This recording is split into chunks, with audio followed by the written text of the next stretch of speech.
मैं नरेश कुमार क्लासेस में आपका स्वागत करता हूं। गाइस, हम लोग क्लास 10 ज्योग्राफी के chapter number 2 forest and wild life resources के बारे में आज पढ़ रहे हैं। आइए शुरुआत करते हैं चैप्टर की। We share this planet with millions of other living beings starting from microorganisms and bacteria, lichens to banyan trees, elephants and blue whales. This entire habitat that we live in has immense biodiversity. हमसे कहा जा रहा है कि जो हम लोग जो हैं इस प्लेनेट पर millions of other living being के साथ इस प्लेनेट को शेयर करते हैं। इसमें माइक्रो ऑर्गेनिज्म से लेकर बैक्टीरिया, लाइकेंस, बनियान ट्रीज, एलिफेंट्स, ब्लू व्हेल तक सबको काउंट किया गया है। ये सबको हम इसमें शामिल करते हैं। This entire habitat that we live in has immense biodiversity. जिस हैबिटेट में हम लोग रहते हैं इसके अंदर बहुत ज़्यादा बायोडाइवर्सिटी आपको देखने को मिलती है। We humans along with all living organisms forms a complex web of ecological system in which we are only a part and very much dependent on this system for our own existence। हमसे कहा जा रहा है, हम यानी कि जो इंसान, हम लोग जो हैं, हम लोगों ने जो अदर लिविंग ऑर्गेनिजम्स हैं उन सब के साथ मिलकर एक कॉम्प्लेक्स वेब को फॉर्म किया है, ठीक है, जिसको हमने इकोलॉजी सिस्टम का नाम दिया है। और हम इसके एक छोटा सा पार्ट हैं जो कि हम डिपेंड करते हैं दूसरे अदर लिविंग ऑर्गेनिजम्स के ऊपर। एग्जाम्पल के लिए the plants, animals and microorganisms are recreate the quality of the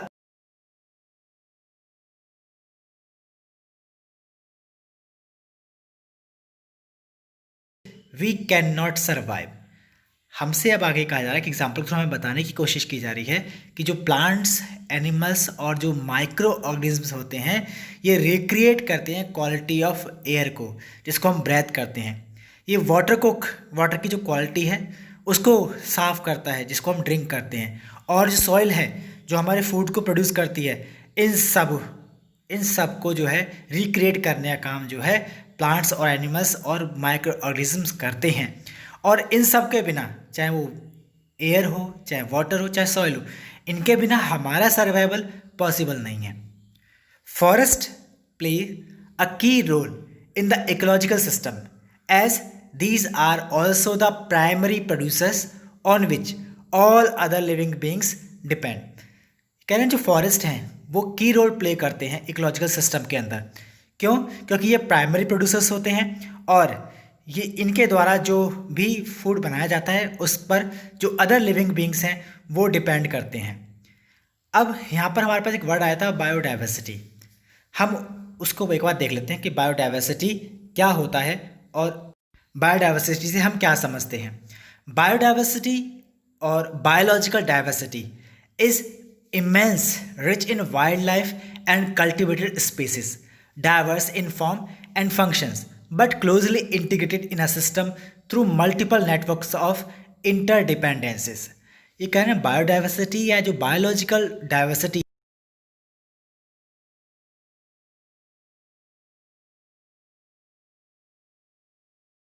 लेकिन ये फिर भी सब एक दूसरे के साथ क्लोजली इंटीग्रेटेड होते हैं एक सिस्टम के थ्रू, जिसमें मल्टीपल नेटवर्क जो हैं इंटरडिपेंडेंसी की फॉर्म में एक दूसरे के साथ कनेक्ट रहते हैं।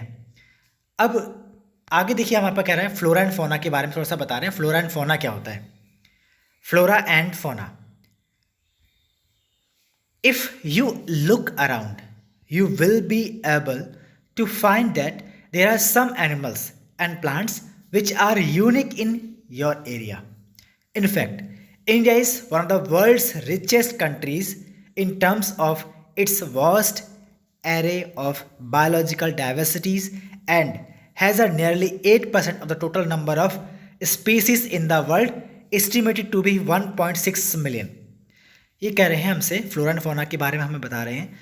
अगर हम लोग अपने आसपास देखते हैं तो हम जो कुछ भी देख रहे हैं अपने आसपास, ठीक है, चाहे कुछ एनिमल्स हों, चाहे प्लांट्स हों, ये सब अपने ये हर किसी की अपनी अपनी खास बात है और हर कोई अपने आप में यूनिक है।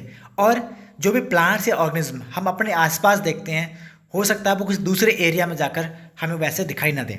इनफैक्ट ये कहा गया है कि इंडिया जो है दुनिया में वर्ल्ड्स रिचेस्ट कंट्रीज़ है in terms of vast area of biological diversity.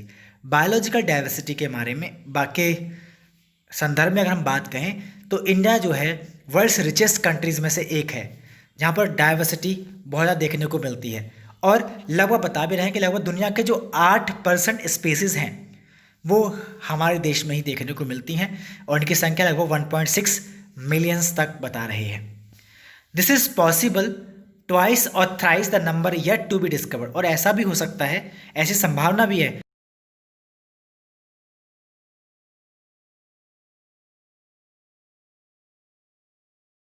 studied in detail about the extent and variety of forest and wildlife resources in India।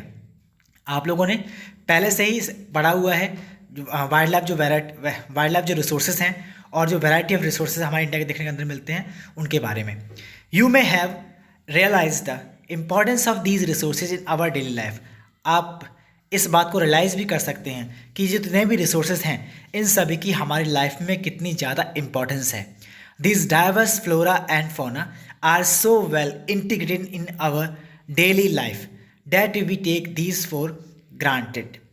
ये कह रहे हैं जो भी हमारे पास फ्लोरा और फोना की जो डिफरेंट वैरायटीज़ देखने को मिलती हैं ये क्या है, वेल इंटीग्रेटेड हैं, और इन्होंने हमारे लाइफ को प्रॉपर तरीके से कोऑर्डिनेट किया हुआ है, ये कह सकते हैं इंटीग्रेट कर रखा है, और यही जो है हमें ग्रांट भी करते हैं। But lately they are under great stress mainly due to the insensitivity to our environment. लेकिन आज के समय में अगर हम बात करें आगे चलकर ये बहुत ज़्यादा खतरे में रहने वाले हैं, इनको बहुत ज़्यादा दबाव पड़ने वाला है, क्योंकि हमारे इन्वायरमेंट पर इनसेंसिटिविटी का इफेक्ट ज़्यादा पड़ रहा है। यानी कि जो ह्यूमन बींग्स है वो बिल्कुल भी नहीं सोच रहा है इन्वायरमेंट के बारे में, तो इस वजह से आगे चल कर इनमें जो है दिक्कत होने वाली है। बताया है देखिए कुछ, do you no over 81,000 species of fauna and 47,000 species of flora are found in this country so far। अब तक हमारे देश में 81,000 स्पीसीज जो हैं फोना की और 47,000 स्पीसीज जो हैं फ्लोरा की जो है फाउंड की जा चुकी हैं। और लगभग बताया भी है of the estimated 47,000 plant species जो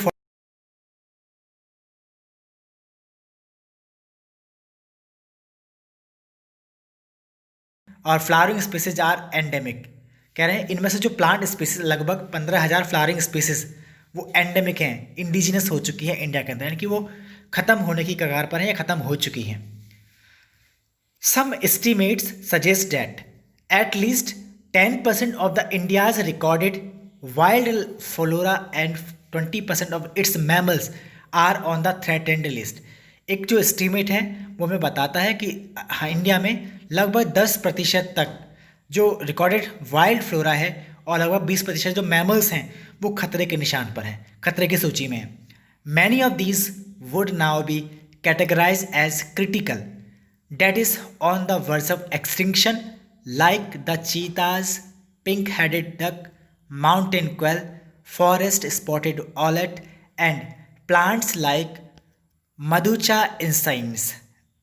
अब देखिए बता रहे हैं कि जो स्टडी कहती है कि लगभग इंडिया में 10% जो वाइल्ड फ्लोरा है और 20% जो मैमल्स हैं ये थ्रेटेंड लिस्ट में है, खतरे की सूची में है, और इनमें से बहुत सारे लोगों को क्रिटिकल कैटेगरी में जो है कंसीडर किया गया है, जिनमें से वो लगभग एक्सटिंक्शन ख़त्म होने का कगार पा चुके हैं, जैसे कि चीता है, पिंक हेडेड डक है, माउंटेन क्वेल है, फॉरेस्ट स्पॉटेड ऑलेट है, और प्लांट जैसे कि मधुचा इंसिग्निस। ये कुछ ऐसे स्पीसीज़ हैं जो कि क्रिटिकल फॉर्म में अब हमें देखने को मिल रही है। मधुचा जो है ये एक जंगली वैरायटी है महुआ की, and Hubbardia heptaneuron a species of grass, ये जो है एक्चुअल में इनको कैटेगराइज जो किया गया है वो क्रिटिकल सिचुएशन में कैटेगराइज किया गया है। In fact no one can say how many species may have already been lost, और कोई व्यक्ति ये नहीं कह सकता कि कितनी स्पीसीज अब तक लॉस्ट हो चुकी हैं। Today we only talk of the larger and more visible animals and plants that have become extinct, but what about small animals like insects and plants. ये कह रहे हैं आज के समय पर हम जो बात करते हैं हम बड़े बड़े एनिमल्स या विजुअल एनिमल्स प्लांट्स की बात करते हैं, जिनको हम देख सकते हैं वो खत्म होने का कगार पर या ख़त्म हो चुके हैं।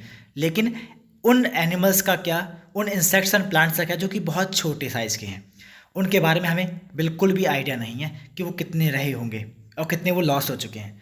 एक और उन्होंने कहा है डू यू नो के अंदर बता रहे हैं, do you know that among the larger animals in India, India में लार्जर एनिमल्स कौन से हैं? तो बता रहे हैं 79%, जो 79 species of mammals, 44 of birds, 15 of reptiles and 3 of amphibians are threatened. कह रहे क्या आप जानते हैं कि इंडिया में कितने बड़े एनिमल्स हैं?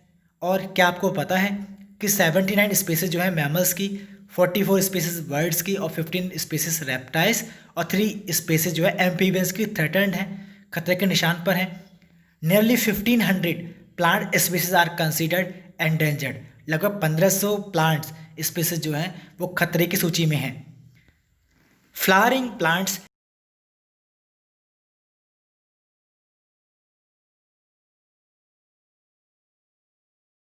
नेचुरल रेट, ये कह रहे हैं जो कुछ फ्लावरिंग प्लांट्स और जो वर्टिब्रेट एनिमल्स हैं वो बहुत तेज़ी से ख़त्म होते चले जा रहे हैं। इनका रेट जो है 50 से 100 टाइम हो चुका है, जो कि एवरेज एक्सपेक्टेड नेचुरल रेट जो था उसके मुकाबले ये 50 से 100 गुना तक बढ़ चुका है।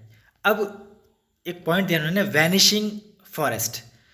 The dimensions of deforestation in India are staggering. The forest and tree cover in the country is estimated at 79.42 million hectare, which is 24.16% of the total geographical area. Dense forest 12.2%, open forest 9.14% and mangrove 0.14%. हमसे कह रहे हैं जो forest और जो tree cover area है country के अंदर वो लगभग 79.42 मिलियन हेक्टेयर में फैला हुआ है, जो कि 24.16% है टोटल ज्योग्राफिकल एरिया जो है इंडिया के उसके। According to the state of forest report, जो एक रिपोर्ट है स्टेट ऑफ फॉरेस्ट रिपोर्ट 2015, इसके according the dense forest cover has increased by 3775 square kilometre since 2013। 2013 तक जो डेंस फॉरेस्ट कवर हैं वो लगभग 3775 किलोमीटर के एरिया में बड़े हैं। However, this apparent increase in the forest cover is due to conservation measure, और जो ये इंक्रीज जो देखने को मिला है फॉरेस्ट कवर का वो कंजर्वेशन मेजर्स की वजह से देखने को मिला है, मैनेजमेंट इंटरवेंशंस की वजह से मिला है और प्लांटेशन एटसेट्रा की वजह से डिफरेंट एजेंसीज के थ्रू। अब आपको देखिए ये प्लांट्स आपको चलते हुए दिखाई देंगे, जगह जगह पर ये प्रॉब्लम रहती है और इसकी वजह से फॉरेस्ट बहुत तेज़ी से घटे हैं। आगे ये हमसे बता रहे हैं, let us now understand